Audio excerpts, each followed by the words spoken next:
Hello viewer, আসসালামু আলাইকুম। আমি কথা বলছি প্রফেশনাল ফিজিওথেরাপি চিকিৎসক ডাক্তার মোহাম্মদ হাসান তারেক। আজকের যে বিষয় সেটি হচ্ছে অটিজম স্পেকট্রাম ডিজঅর্ডার বা এডিএসডি বা এএসডি। তো কমন একটা সমস্যা, এটা একটা নিউরোলজিক্যাল ডিজঅর্ডার। তো নিউরোলজিক্যাল ডিজঅর্ডারের মধ্যে এটা আমাদের দেখা গিয়েছে যে 1 থেকে 4% বাচ্চা কোনো না কোনোভাবে অটিজম বা এডিএসডি বা এএসডি বা অটিজম স্পেকট্রাম ডিজঅর্ডারে পরিণত হচ্ছে। তো বাচ্চাদের এই শারীরিক এবং মানসিক বিকাশের বিশাল একটা ব্যর্থতা ঘটতেছে। তো গবেষণা এবং পরিসংখ্যানে দেখা গিয়েছে, বাংলাদেশ স্ট্যাটিক ব্যুরোর রিসার্চ বলছে প্রায় 12% বাচ্চা কোনো ধরনের প্রতিবন্ধক করা হয়েছে। তার মধ্যে 4% বাচ্চা অটিজম বা এডিএসডি বা এএসডিতে পাওয়া বা পরিসংখ্যানে দেখা গিয়েছে।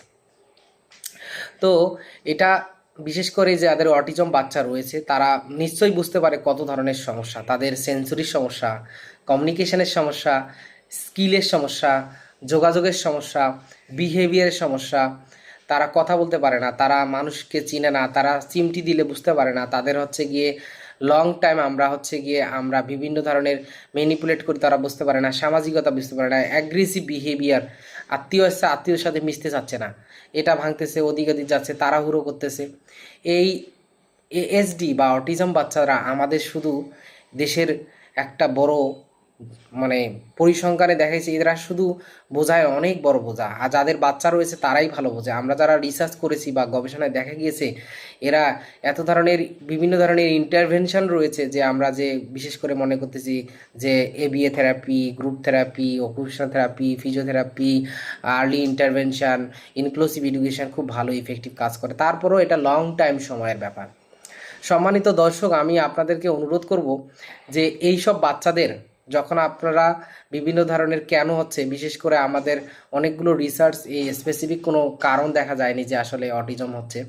তো আমরা কেন হচ্ছে এগুলোর প্রোটোকল না যায় আসলে এটার হলে দেখবেন যে বাচ্চাগুলো কি অটিজম আসলে কি, দেখবেন সামাজিকতার প্রবলেম। 3টা লক্ষ্য রাখবেন, একটা হচ্ছে সোশ্যালাইজেশন প্রবলেম, 2 নাম্বার হচ্ছে রিপিটিটিভ বিহেভিয়ার, তারা একই কাজ বারবার করবে। 3 নাম্বারে হচ্ছে কমিউনিকেশান, তাদের কথা বলা বা স্পিচের প্রবলেম হচ্ছে, কারোর সাথে যোগাযোগ করতেছে না।